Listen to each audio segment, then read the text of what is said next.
ہمیں کسی کے ساتھ محبت اس لیے بھی ہوتی ہے کہ کسی کا کوئی نہ کوئی ہمارے اوپر احسان ہوتا ہے کہ میرے اوپر اس نے احسان کیا، میری طبیعت کا رجحان اس محسن کی طرف بھی ہوگا کہ اس نے میرے اوپر کوئی احسان کیا ہے، میرے دل میں اس کے لیے محبت والا جذبہ ضرور ہوگا کہ اس نے میرے اوپر احسان کیا ہے۔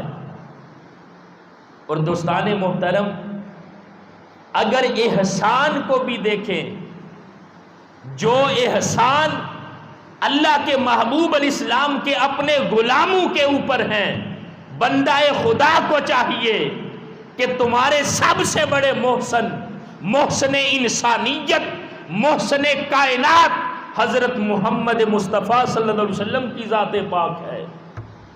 اگر کسی کے احسان کرنے کی وجہ سے بھی محبت کرنی ہے تو پھر بھی سب سے زیادہ حقدار ہستی اللہ کے محبوب محمد مصطفیٰ کی ہے صلی اللہ علیہ وسلم۔ اس محبوب کے ساتھ محبت کریں، یہ انہی کا کرم ہے نا،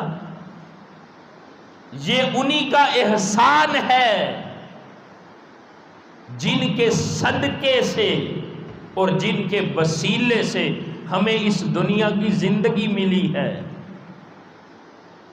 یہ سب سے بڑا احسان آقا کریم علیہ السلام کا ہے کہ اس محبوب کے صدقے سے ہمیں یہ دنیا کی زندگی ملی ہے۔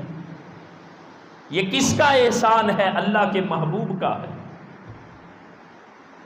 یہ ساری کائنات کا جو نظام ہمیں نظر آتا ہے، یہ کس کا احسان ہے؟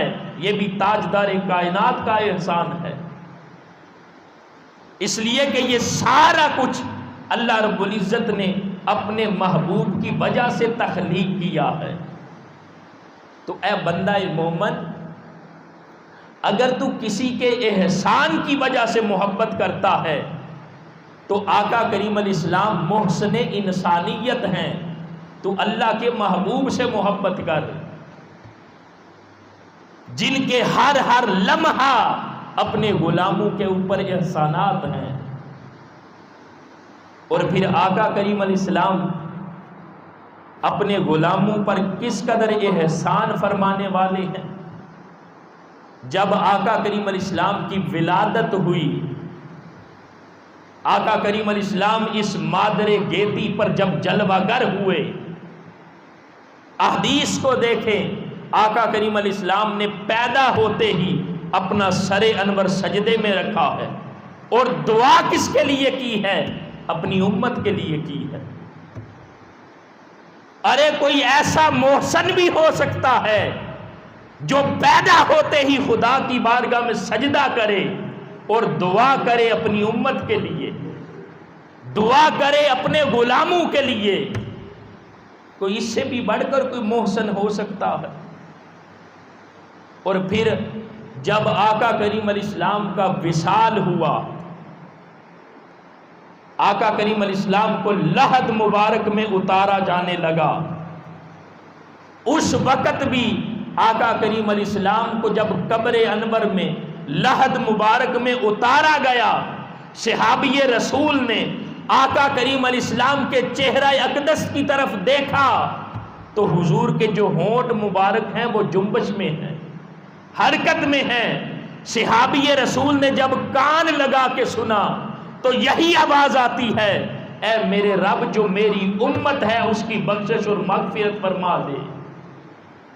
اب ذرا تصور کریں، اس سے بھی بڑھ کر کوئی احسان کرنے والا ہو سکتا ہے؟ اس سے بھی بڑھ کر کوئی محسن انسانیت کیا ہو سکتا ہے؟ اس سے بھی بڑھ کر کیا کوئی محسن کائنات ہو سکتا ہے کہ جب وہ دنیا میں تشریف لائے تو اپنی گناہگار امت کے لیے دعا فرمائیں، اور جب دنیا سے ظاہری طور پر وصال فرما جائیں تو اس وقت بھی اپنی گناہگار امت کی بخشش اور مغفرت کے لیے دعا فرمائیں۔ سب سے زیادہ احسانات تو آقا کریم علیہ السلام کے ہیں اپنے غلاموں پر، جن کے ہر لمحہ اپنی امت پر احسانات ہیں۔ اے بندہ مومن، اگر تجھ پر کوئی احسان کرے تو اس سے محبت کرتا ہے تو تاجدار کائنات تو محسن انسانیت ہے، جن کے قدم قدم پر ہر لمحہ اپنے غلاموں پر احسانات ہیں۔ تو بندہ خدا کو چاہیے نا اس محسن کائنات کے ساتھ محبت کرے، اس محسن انسانیت کے ساتھ محبت کرے۔